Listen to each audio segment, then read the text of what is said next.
begin by thanking all of you for being here this afternoon and thank my twin senator, Senator James Sanders.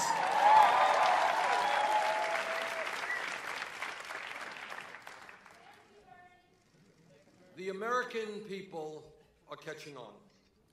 They understand that there is something profoundly wrong when in our country today, the top 0.1% owns almost as much wealth as the bottom 90%. They understand that something is profoundly wrong when the 20 richest people in our country own more wealth than the bottom half of the American population, 150 million people.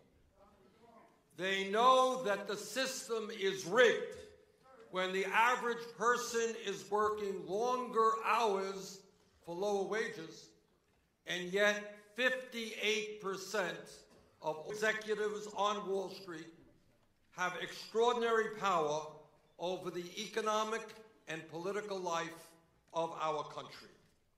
As most people know, in the 1990s and later, the financial interests spent billions of dollars on campaign contributions to force through Congress the deregulation of Wall Street, the repeal of the Glass-Steagall Act, and the weakening of consumer protection laws all across our country. Wall Street spent this money in order to get the government off their backs and to show the American people what they could do with this new one, freedom from regulation. Well, they sure showed the American people. In 2008, the greed, recklessness, and illegal behavior on Wall Street nearly destroyed the American and global economy. Millions of Americans lost their jobs, they lost their homes, and they lost their life savings.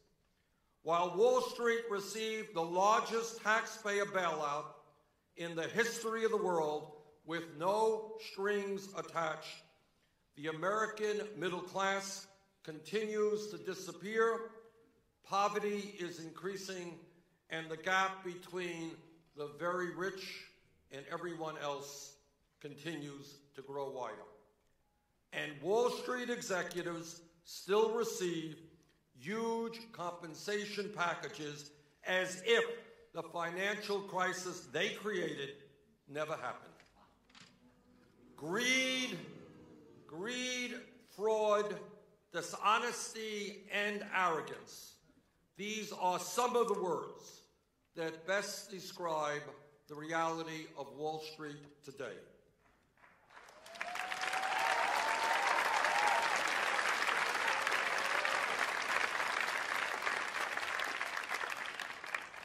So to those on Wall Street who may be listening to my remarks, and I'm sure there are many of them,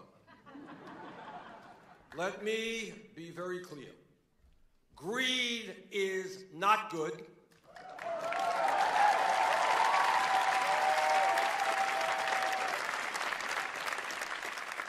In fact, the greed of Wall Street and corporate America is destroying the very fabric of our nation.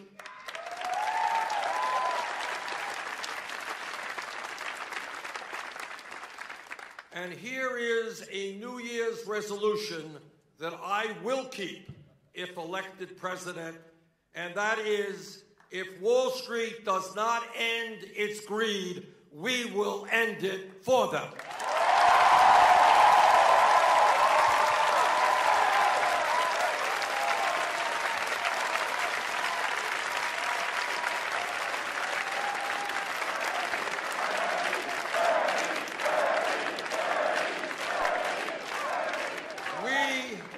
We will no longer tolerate an economy and a political system that has been rigged by Wall Street to benefit the wealthiest Americans in this country at the expense of everyone else.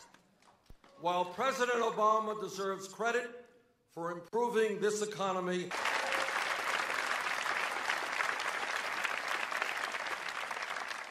our goal must be to create a financial system and an economy that works for all of our people, not just a handful of billionaires.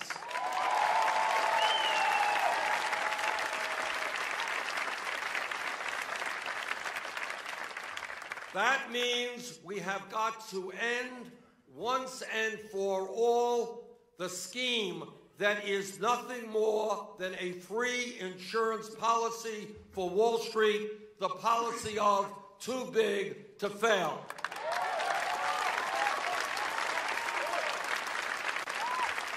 Small and medium-sized businesses so that we can create decent-paying jobs in our country.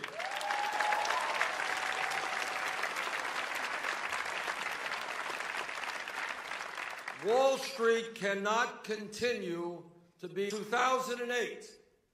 The taxpayers of this country bailed out Wall Street because we were told that they were too big to fail. Yet today, 3 out of the 4 largest financial institutions, J.P. Morgan Chase, Bank of America, and Wells Fargo, are nearly 80% bigger than before we bailed them out because they were too big to fail. Incredibly, the 6 largest banks in this country issue more than 2/3 of all credit cards and more than 35% of all mortgages. They control more than 95% of all financial derivatives and hold more than 40% of all bank deposits. Their assets today are equivalent to nearly 60% of the GDP of the United States of America. Enough is enough.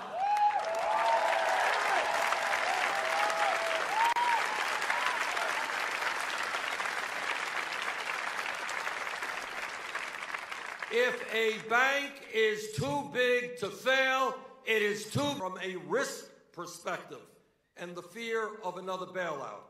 It is also true from the reality that a handful of huge financial institutions simply have too much economic and political power over this country.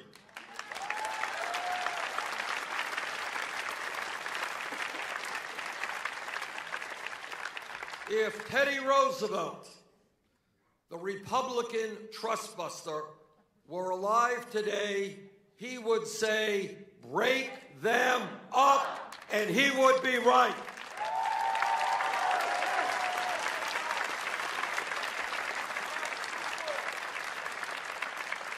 That's exactly what we have to do, and here's how I will accomplish that.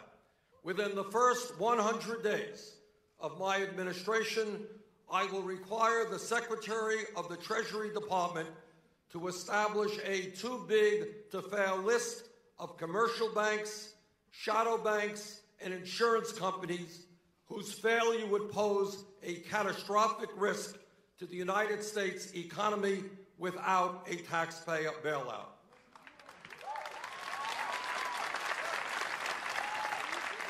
Within 1 year, my administration will break these institutions up so that they no longer pose a grave threat to the economy.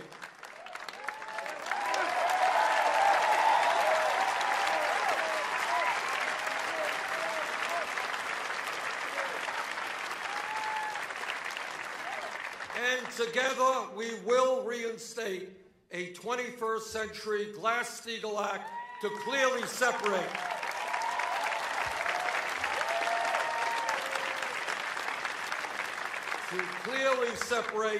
commercial banking, investment banking, and insurance services. Let's be clear. This legislation, introduced by my colleague, Senator Elizabeth Warren,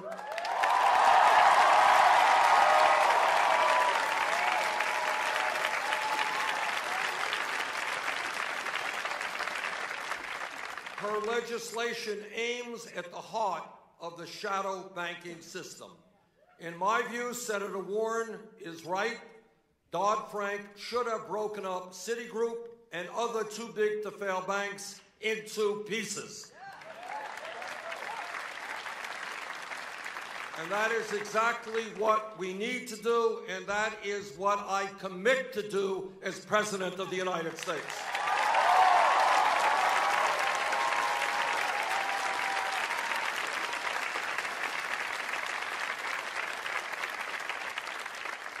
Now, my opponent, Secretary Clinton, says that Glass-Steagall would not have prevented the financial crisis because shadow banks like AIG and Lehman Brothers, not big commercial banks, were the real culprits.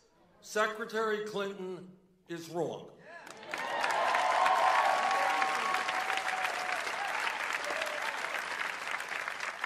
Shadow banks did gamble recklessly, but where did that money come from?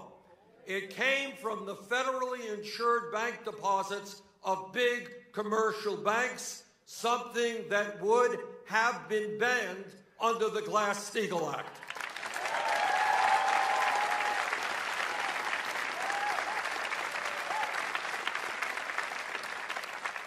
Let us not forget, President Franklin Delano Roosevelt signed this bill into law precisely to prevent Wall Street speculators from causing another Great Depression. And it worked for more than 5 decades until Wall Street watered it down under President Reagan and killed it under President Clinton.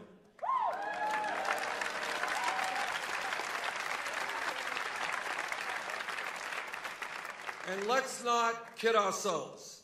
The Federal Reserve and the Treasury Department didn't just bail out shadow banks.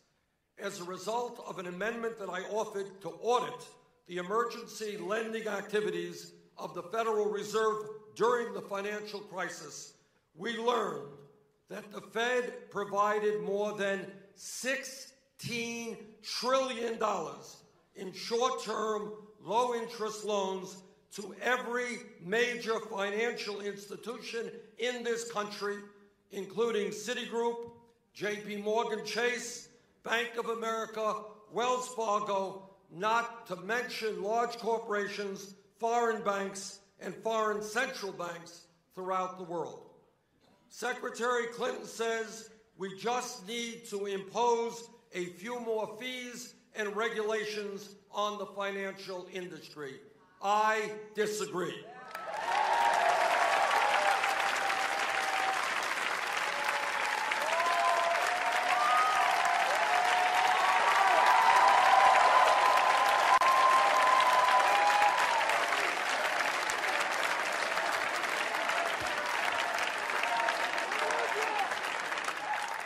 As former Secretary of Labor Robert Reich has said, and I quote, "Giant Wall Street banks continue to threaten the well-being of millions of Americans." But what to do? Bernie Sanders says break them up and resurrect the Glass-Steagall Act that once separated investment from commercial banking. Hillary Clinton says charge them a bit more and oversee them more carefully. Hillary Clinton's proposals would only invite more dilution and finagle. The only way to contain the street's excess is with reforms so big, bold, and public they can't be watered down.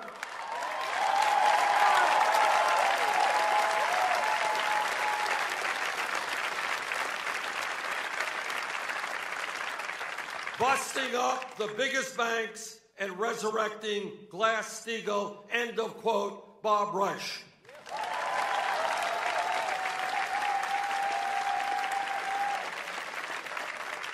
Secretary Reich is right. Real Wall Street reform means breaking up big banks and reestablishing firewalls that separates risk-taking from traditional banking. My opponent says that as a senator, she told bankers to, quote unquote, cut it out and end their destructive behavior. But in my view, establishment politicians are the ones who need to cut it out.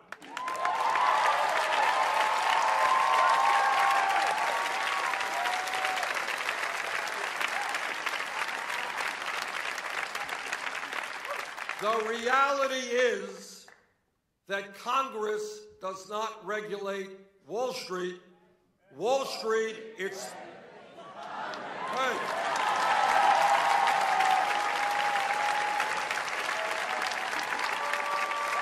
You got it.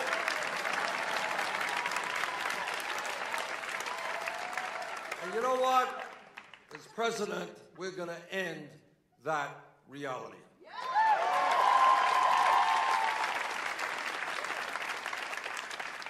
It is no secret that millions of Americans have become disillusioned and alienated from our political process. They don't vote.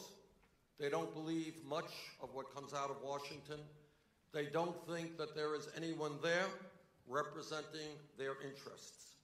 In my view, one of the reasons for the deep disillusionment that is so widespread is the understanding that our criminal justice system is broken and grossly unfair.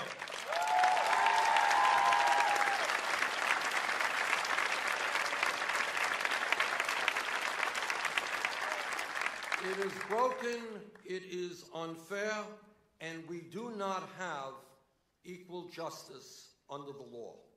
The average American sees kids being arrested and sometimes even jailed for possessing marijuana or other minor crimes. But when it comes to Wall Street executives, some of the wealthiest and most powerful people in this country whose illegal behavior caused pain and suffering for millions of Americans, somehow nothing happens to them. Nope.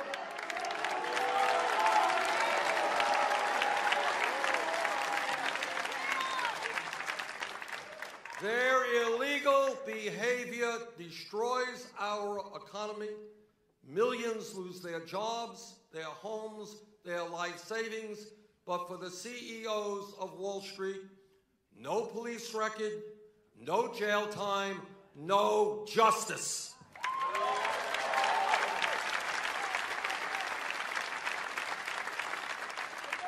We live in a country today that has an economy that is rigged, a campaign finance system which is corrupt, and a criminal justice system which, too often, does not dispense justice.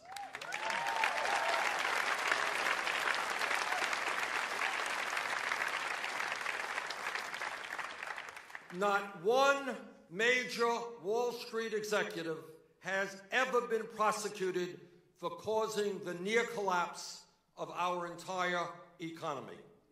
That will change under my administration.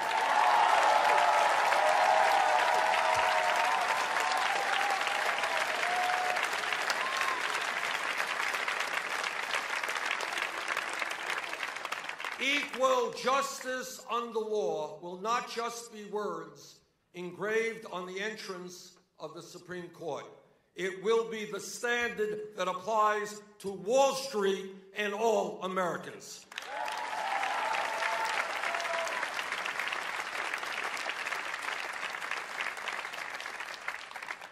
It seems like almost every few weeks we read about one giant financial institution after another being fined or reaching settlements for their reckless, unfair, and deceptive activities. Some people believe that this is an aberration.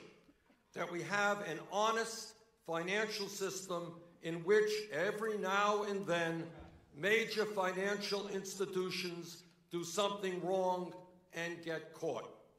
In my view, the evidence suggests that would be an incorrect analysis. The reality is that fraud is the business model of Wall Street.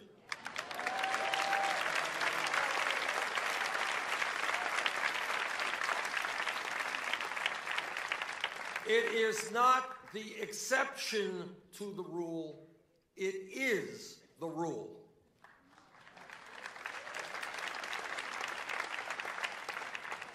And in a very weak regulatory climate, the likelihood is that Wall Street gets away with a lot more illegal behavior than we know of. How many times have we heard the myth that what Wall Street did may have been wrong, but it wasn't illegal? Let me help shatter that myth today.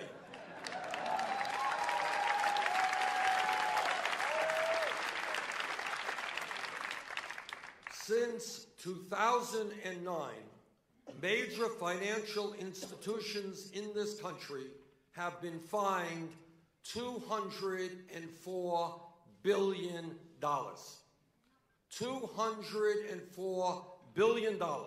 And that, once again, takes place in a weak regulatory environment. Here are just a few examples of when major banks were caught doing illegal activity.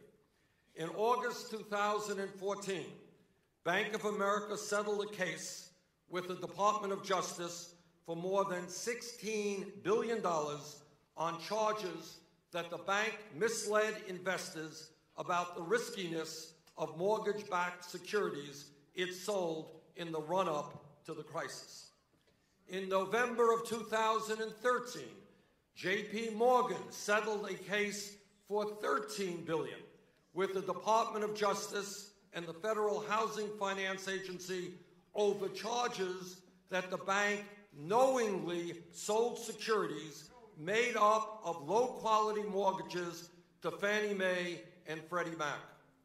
In June of 2014, BNP Paribas was sentenced to 5 years probation and was ordered to pay $8.9 billion in penalties by a U.S. district judge in Manhattan after the bank pled guilty to charges of violating sanctions by conducting business in Sudan, Iran, and Cuba.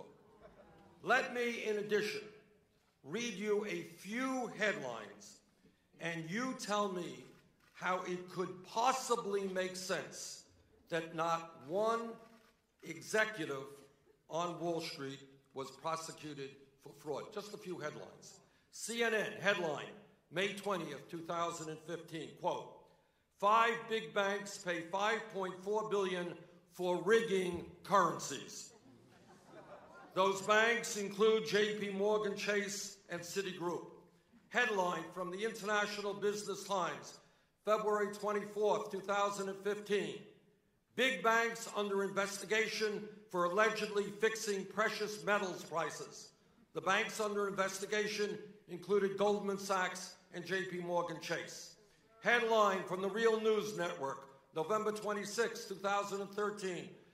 Documents in J.P. Morgan settlement reveal how every large bank in the U.S. has committed mortgage fraud. Headline from the Washington Post, March 14, 2014.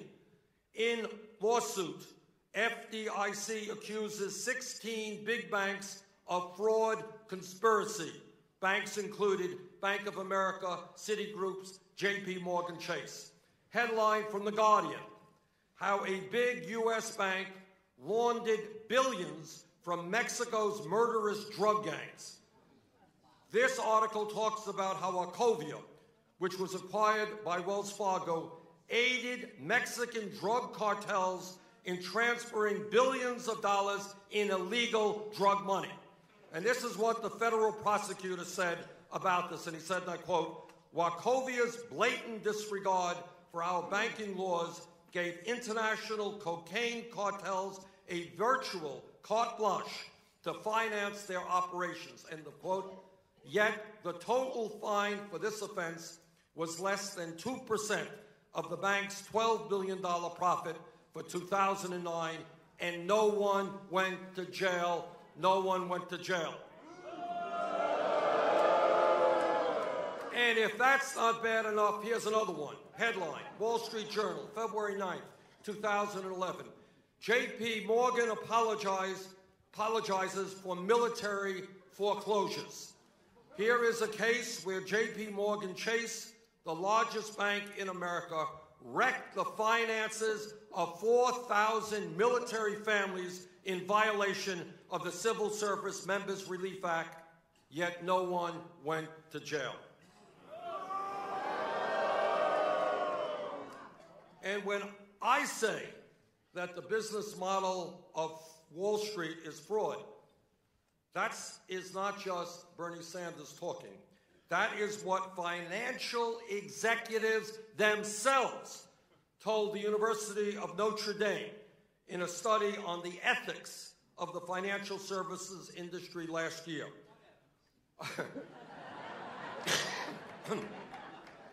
According to the study, listen to this, 51% of Wall Street executives making more than $500,000 a year found it likely that their competitors have engaged in unethical or illegal activity in order to gain an edge in the market. More than 1/3 of financial executives have either witnessed or have firsthand knowledge of wrongdoing in the workplace. Nearly 1 in 5 financial service professionals believe they must engage in illegal or unethical activity to be successful. 25% of financial executives have signed or been asked to sign a confidentiality agreement that would prohibit reporting illegal or unethical activities to the authorities.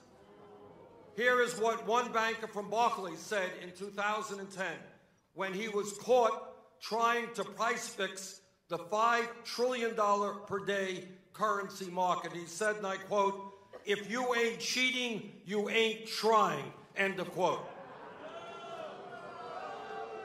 Here is what an analyst from Standard & Poor's said in 2008, and I quote, "Let's hope we are all wealthy and retired by the time this house of cards falters," end of quote. This country can no longer afford to tolerate the culture of fraud and corruption on Wall Street. Under my administration, Wall Street CEOs will no longer receive a get-out-of-jail-free card.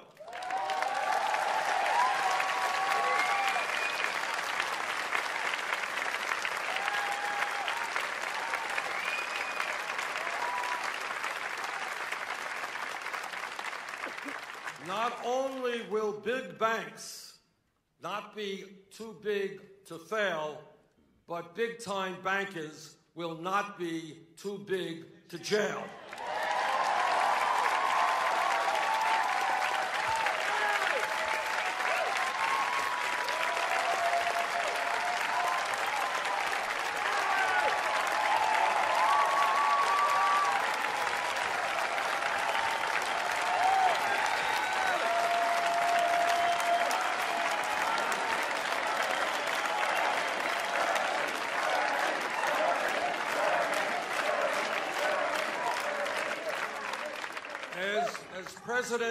As president, I will nominate and appoint people with a track record of standing up to power rather than those who have made millions defending Wall Street CEOs. Goldman Sachs and other Wall Street banks will not be represented in my administration.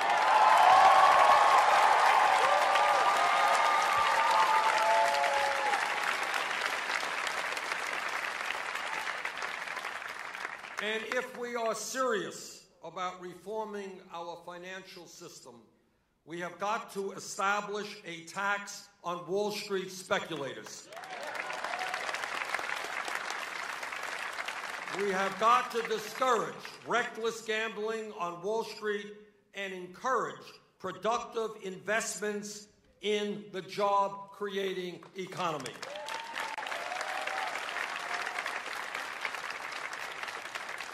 We will use the revenue from this tax to make public colleges and universities tuition-free.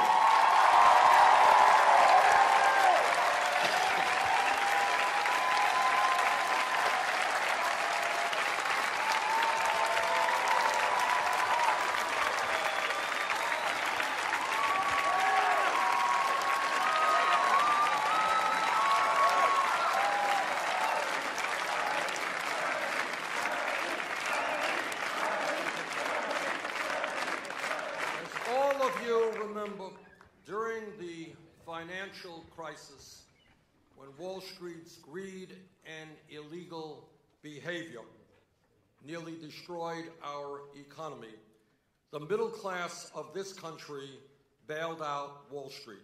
Now it is Wall Street's turn to help the middle class of this country.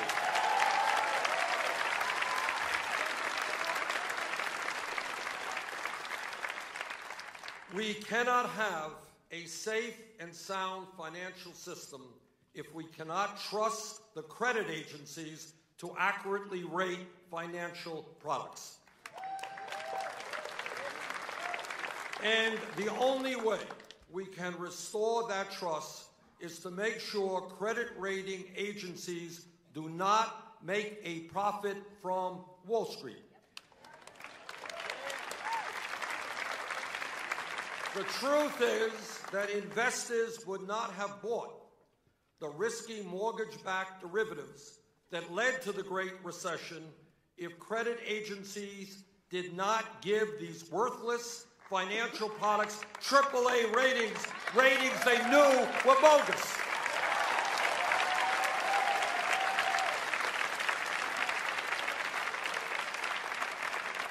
And the reason these risky financial schemes were given such favorable ratings is simple: Wall Street paid for them. Under my administration, we will turn for-profit credit rating agencies into nonprofit institutions independent from Wall Street.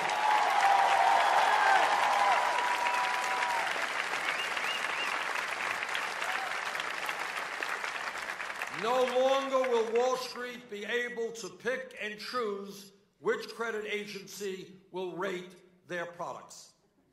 If we are going to create a financial system in this country that works for all Americans, we have got to stop financial institutions from ripping off the American people by charging sky-high interest rates and outrageous fees.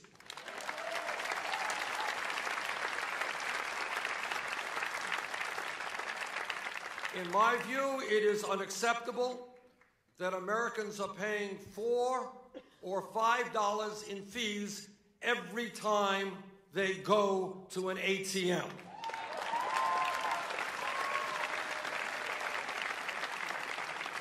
It is wrong that millions of Americans are paying credit card interest rates of 20 or 30%.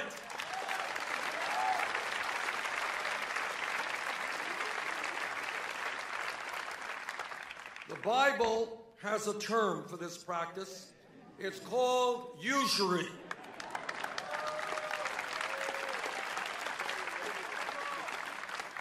And in the Divine Comedy, Dante reserved a special place in hell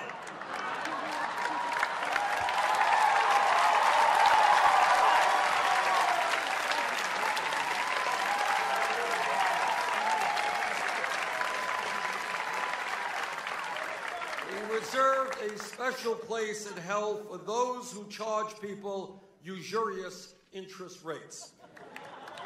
Well, today we don't need the hellfire and the pitchforks. We don't need the rivers of boiling blood, but we do need a national usury law.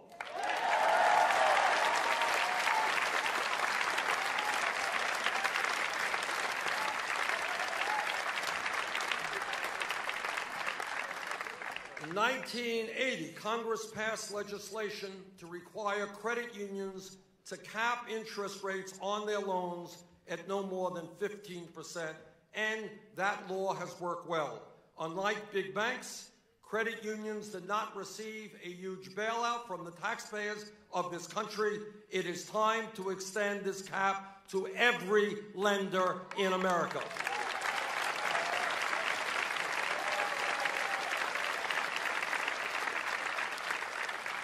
We must also cap ATM fees at $2.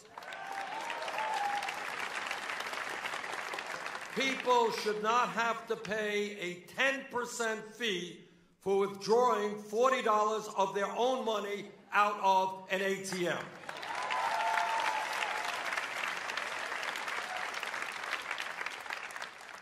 Huge banks need to stop acting like loan sharks and start acting like responsible lenders.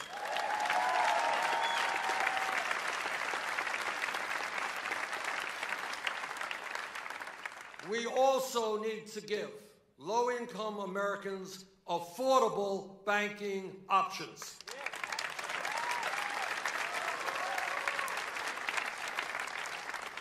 The reality is, and this is quite unbelievable but true, that millions of low-income Americans live in communities where there are no normal banking services. Today, if you live in a low-income community and you need to cash a check or get a loan to pay for a car repair or a medical emergency, where do you go? You go to a payday lender who could charge an interest rate of over 300% and trap you into a vicious cycle of debt. That has got to end.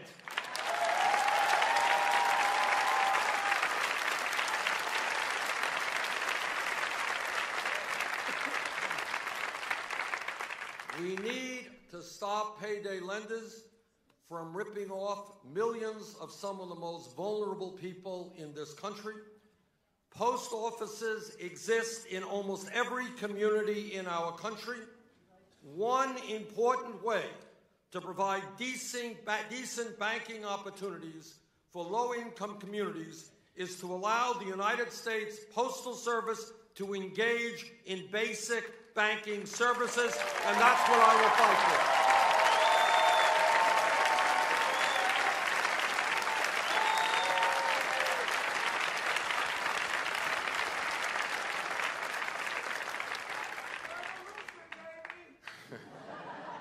Further, we need to structurally reform the Federal Reserve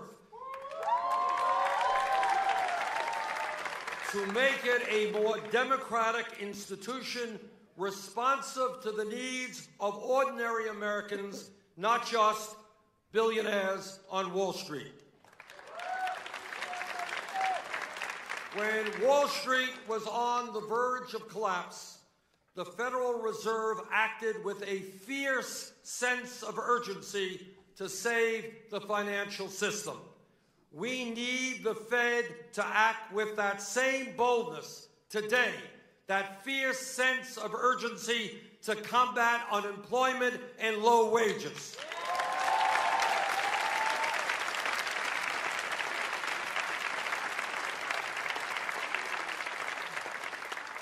We need to structurally reform the Federal Reserve to make it a more democratic institution responsive to the needs of ordinary Americans, not just Wall Street.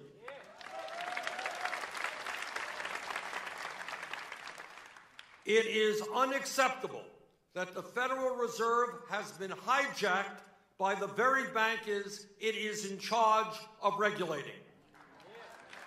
The American people, I believe, would be shocked to know that Jamie Dimon, the CEO of J.P. Morgan Chase, served on the board of the New York Fed at the same time that his bank received a $391 billion bailout from the Federal Reserve.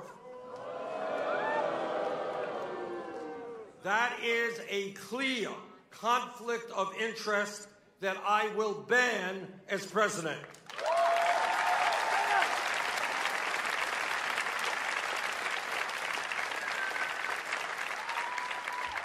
As president, I will not allow the foxes to be guarding the henhouse at the Fed.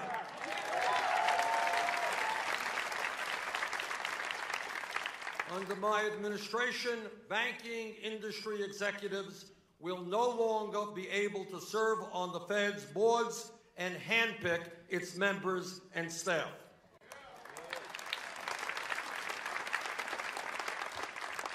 Further, the Fed should stop paying financial institutions interest to keep money out of the economy and parked at the Fed. Incredibly, the excess reserves of financial institutions that are sitting in the Federal Reserve have grown from less than $2 billion in 2008 to $2.4 trillion today. That is absurd. Instead of paying interest on these reserves, the Fed should charge them a fee that can be used to provide affordable loans to small businesses to create jobs all over America.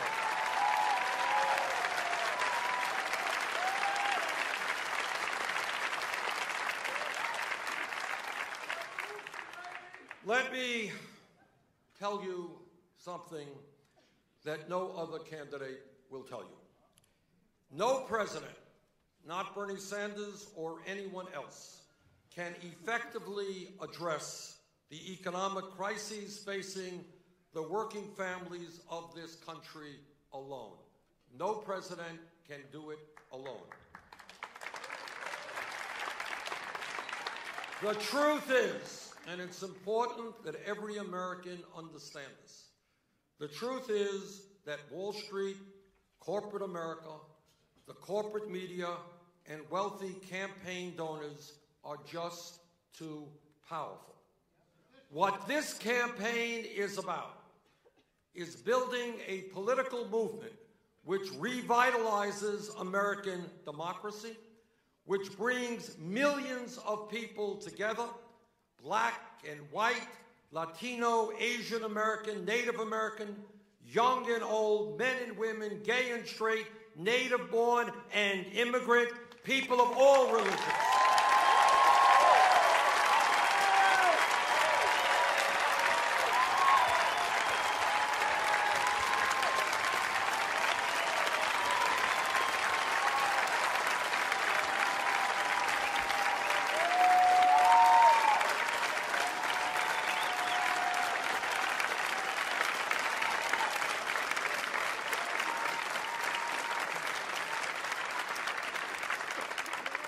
Yes, Wall Street does have enormous economic and political power. Yes, Wall Street makes huge campaign contributions. They have thousands of lobbyists, and they provide very generous speaking fees to those who go before them. Yes, Wall Street has an endless supply of money. But we have something they don't have. And that is that when millions of working families stand together, demanding fundamental changes in our financial system, we have the power to bring about that change.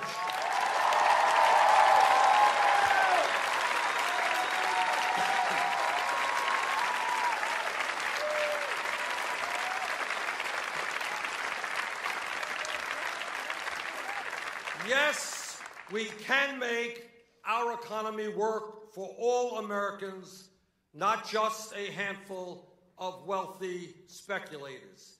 And now more than ever, that is exactly what we must do. And so my message to you today is simple and straightforward. If elected president, I will rein in Wall Street so they cannot crash our economy again.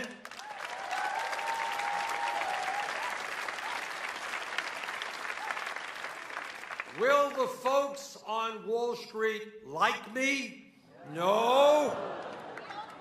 Will they begin to play by the rules if I am president? You better believe it.